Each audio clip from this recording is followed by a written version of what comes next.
Hey everyone, Lord Rho here, and today we're going to be talking about Vulkan, Primarch of the Salamanders, and the big change we had to the known lore with his return to Terra, and ultimately his meeting with his father, the Emperor. But before that, we were treated to a reunion with his brother, Rogal Dorn, Primarch of the Imperial Fists. Now, as usual, spoiler warning for anyone not up to date with the current lore, as we are going to be talking about events covered in the novel Old Earth. And as always, I really recommend you read the novels for yourself first to get maximum enjoyment out of them. And if you're not into reading, then go for the audio version. Yes, they are a bit more money, but they just enhance the novel for you. And Old Earth in particular was a great listen. Vulkan is easily one of the best Primarchs to listen to. He's always got really great voice acting. So, without further ado, let's just jump straight in. Okay, so as most of us are hopefully aware by now, Vulkan is a perpetual, meaning anytime he died, he came back to life. However, when we last saw him, he died upon Macragge. And this was a true death. That was until he awoke once more upon his homeworld, where he was convinced by seemingly the spirit of Mount Deathfire, the mountain in which he had awoken, to return to Terra. And in his dreamlike state, Vulkan, he makes himself some new armour, a weapon, and a mysterious talisman. And he doesn't quite know why he's made it, but he knows he has to keep it with him and take it. And thus he embarks on his crusade to Terra, which is obviously a very eventful adventure and a very good read, a very great journey. And it ultimately even leads him into the Eldar Webway, where he witnesses the vast hordes of demons attempting to break through the gateway to Terra itself. These are numberless hordes of demons. Chaos is throwing everything they've got at Terra, at the Emperor, to try and ruin his plans. And the gateway's defended by the overwhelmed Custodes and Imperial forces. Even Vulkan realises he cannot fight his way through such numbers. He hasn't got a chance. He's come all this way only to fail at the last hurdle. But none other than Eldrad Ulfran turns up and intervenes, and he opens a portal for Vulkan through to Terra. And despite his skepticism, Vulkan ultimately takes the portal and successfully arrives on Terra, only to be promptly surrounded by a force of Imperial Fists, whereupon Vulkan obviously demands to see his brother. He wants to see Dorn, and that is exactly what happens. Though bareheaded, he did not squint in the pellucid aura that surrounded him, but as his dark eyes fell upon Vulkan, they narrowed.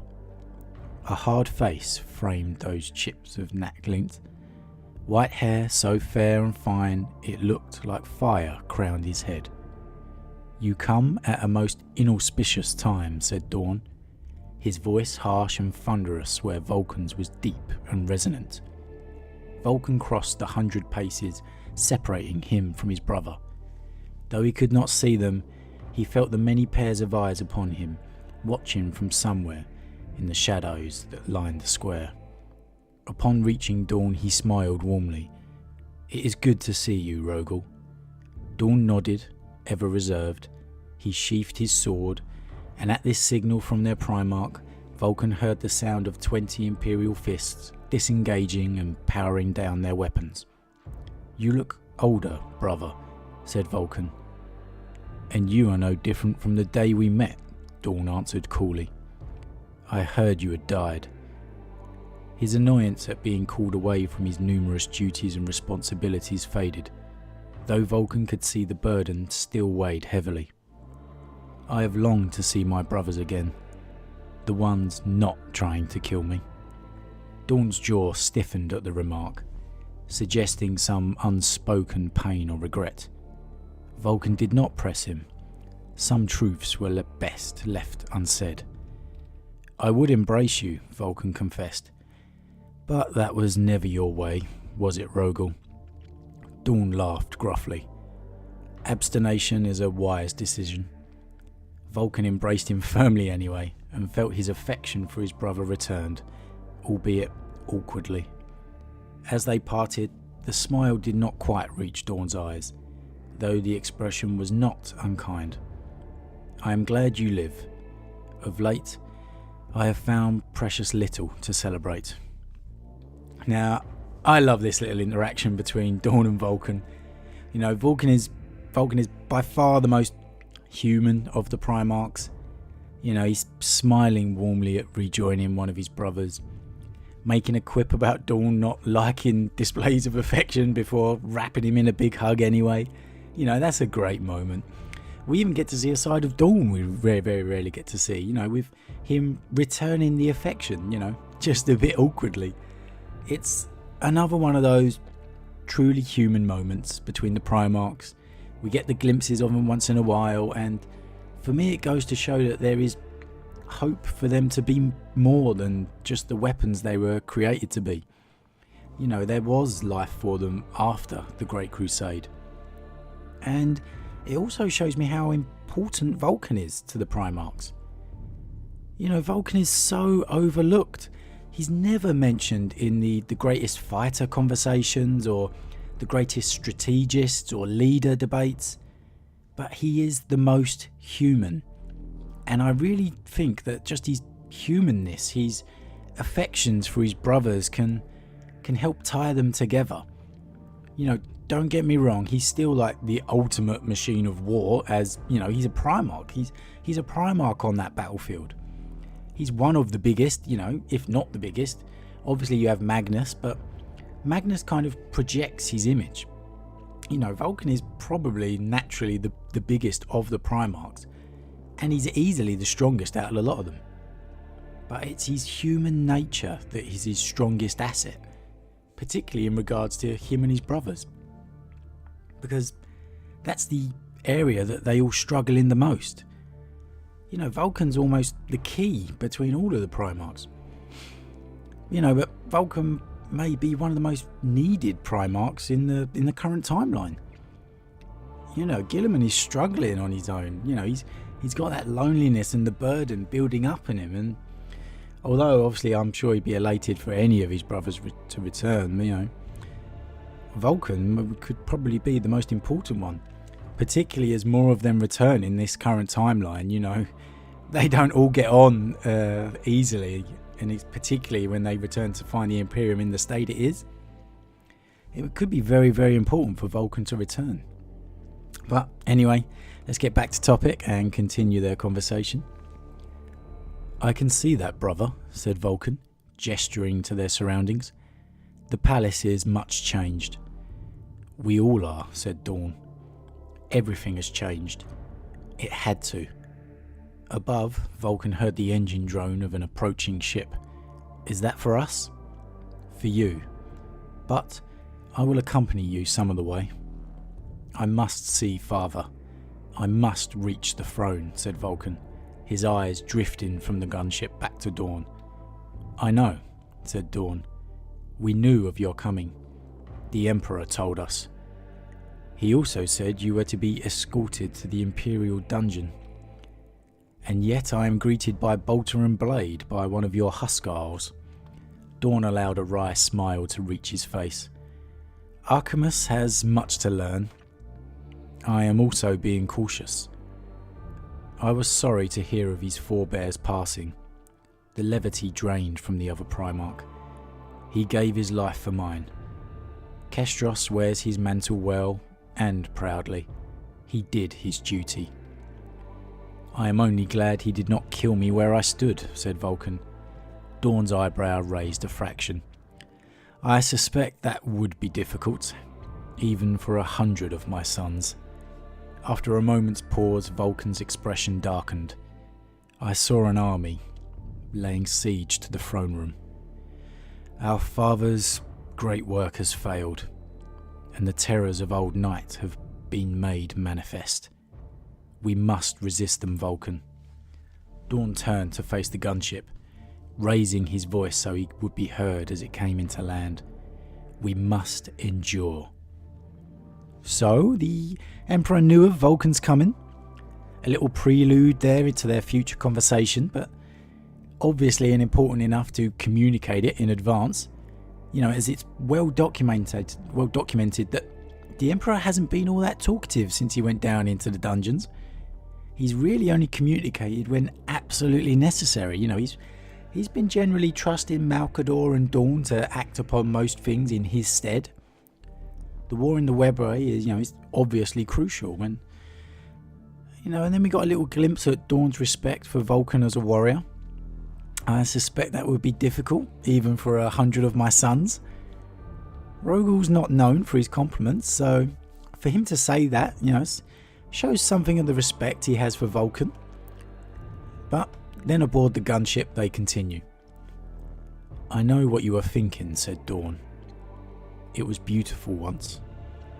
"It will be again," replied Vulkan, regarding his brother, "and its glory remains undiminished." "What times we live in, brother." Vulkan looked out into the night. Lightning cracked silently in the distance, briefly illuminating the shadow of the Tower of Heroes. How long before the bell at its summit began to toll? And once begun, when would it end? Are you and I alone amongst our father's loyal sons to have returned to the throne world? The Khan is here, roaming who knows where. Dorn scowled at the thought. Jagatai so different to the redoubtable Lord of the Seventh. He has a stallion's heart, brother, wild and untempered. "You mean willful?" Dorn griped. Vulkan laughed, and found the act profoundly saddening when he realised this moment was but a fleeting one, and soon the darkness would encroach again. Dorn was right. They must endure. "Do you think he will reach Terra?" Vulkan asked, not referring to the Khan now. "I know our brother," said Dorn. "Horus is as tenacious as he is ruthless. He will reach Terra, and I will stop him. Even conquerors are blunted against my shield." "Would you kill him, Rogal?" Dorn's gaze was lost to memory, and Vulkan suddenly had a feeling that this was a question he had already answered, though one perhaps asked more broadly.